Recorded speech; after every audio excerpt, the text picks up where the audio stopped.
اگر آپ نے کسی کو رول کرنا ہو تو بیسٹ طریقہ کیا ہے؟ آپ سب سے پہلے آپ اس کو ڈرا دیں۔ ڈرانے کے 1000 طریقے ہیں۔ آپ نے کسی معاشرے کو رول کرنا، آپ ان کو ڈرا دیں مختلف طریقوں سے۔ آپ نے ایک گھر میں اگر کسی نے دوسروں کو رول کرنا ہے، یا اسپاؤس میں شادی میں لے آئے کہ اگر ایک عورت چاہتی ہے کہ میں بندے کو رول کروں، یا بندہ چاہتا ہے کہ میں عورت کو رول کروں گھر کے اندر، اور یہ والی مینٹیلٹی بن جاتی ہے، جبکہ شادی کا مطلب یہ ہرگز نہیں ہے۔ شادی کا مطلب قرآن نے صرف اتنا ہی بتایا ہے کہ آپ ایک دوسرے سے سکون حاصل کریں۔ بہرحال ہم اپنے معاشرے کو اچھی طرح سے جانتے ہیں کس قسم کا ہے۔ تو جب آپ نے رول کرنا ہے تو بیسٹ ویپن آپ کا کیا ہوتا ہے کہ آپ دوسرے کو ڈرا دیں۔ ڈرانے کا ایک سب سے مشہور طریقہ کیا ہے؟ شاؤٹنگ۔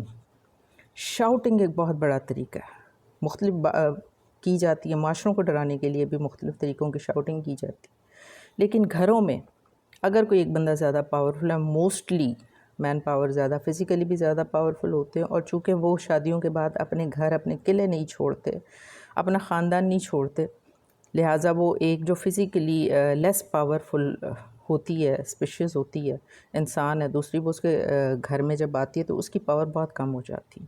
اب ڈیپینڈ کرتا ہے کوئی بھی ان میں سے، اگر کسی نے دوسرے کو رول کرنا ہے اور اس نے شاؤٹنگ کا ویپن استعمال کیا ہے، جو سب سے ورسٹ ویپن ہے، جو کہ گھروں میں بہت عام ہے۔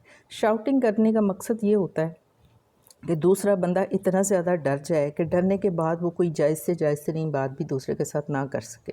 لیکن اس معاملے میں اکثر لوگ یہ بھول جاتے ہیں کہ جب کوئی بندہ گھر میں شاؤٹ کر رہا ہے ہر چھوٹی سے چھوٹی بات پر، صرف اس لیے کہ وہ عورت خاموش ہو جائے اور اس کو کوئی ضرورت کی بات بھی نہ کہے اور اپنے الگ الگ راستے بنانے شروع کر دے، تو وہ چند چھوٹے چھوٹے بچے ہوتے ہیں جو بڑی خوف کے ساتھ، حیرت کے ساتھ وہ اس طرح ماں باپ کو دیکھ رہے ہوتے ہیں۔ شاؤٹ سے وہ بیسیکلی وہ بچے بہت زیادہ ڈر جاتے ہیں۔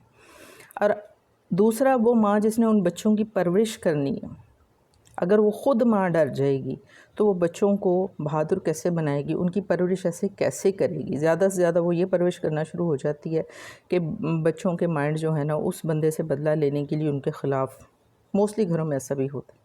لیکن ہم بڑے لیول پہ بات کرتے ہیں کہ جب آپ نے ایک پوری کی پوری نسل اس طرح سے بنانی ہے، اور اس نسل سے آپ ایکسپیکٹ کرتے ہیں، جیسے یہ فلسطین کا معاملہ ہوا، کہ اتنی بہادر نسل ہو کہ وہ اس طرح کا کچھ دیکھے اور وہ اٹھ کے جنگیں کرے، جہاد کرے۔ آپ مجھے بتائیں کہ ایسی نسل جو ایک ڈری ہوئی ماں، جس ماں کو خاص طور پر ڈرایا جائے گا، صرف شاؤٹنگ کے ہتھیار سے ڈرا دیا جائے گا، وہ ماں، پھر وہ بچے جو شاؤٹنگ کو دیکھ دیکھ کے بڑے ہو رہے ہیں، اور بڑا عام رواج ہے یہ شاؤٹنگ کا گھر میں، سخت بنا ہے یہ چیز، لیکن ہے۔ اب جو بچے اس شاؤٹنگ کو دیکھ دیکھ کے بڑے ہو رہے ہیں، ان کے دل تو پہلے ہی ڈرے ہوئے ہوتے ہیں۔ وہ بہادر قوم کیسے بنے گی؟ ماں وہ جو خود ڈر چکی ہے، وہ بچوں کو بہادری کے سبق کیسے دی گی؟ اور کس طرح سے پھر اس معاشرے میں ایک ایسی نسل پیدا ہوگی جو وہ نظام قائم کرے، بیسیکلی جو نظام قائم کرنے کے لیے ہم لوگوں کو بنا کے دنیا میں بھیجا گیا ہے۔ کرنا کیسے ہے؟ وہ اپنی اپنی غلطیوں کا نوٹس کرنا بہت ضروری ہے، اور یہ shouting is the worst weapon.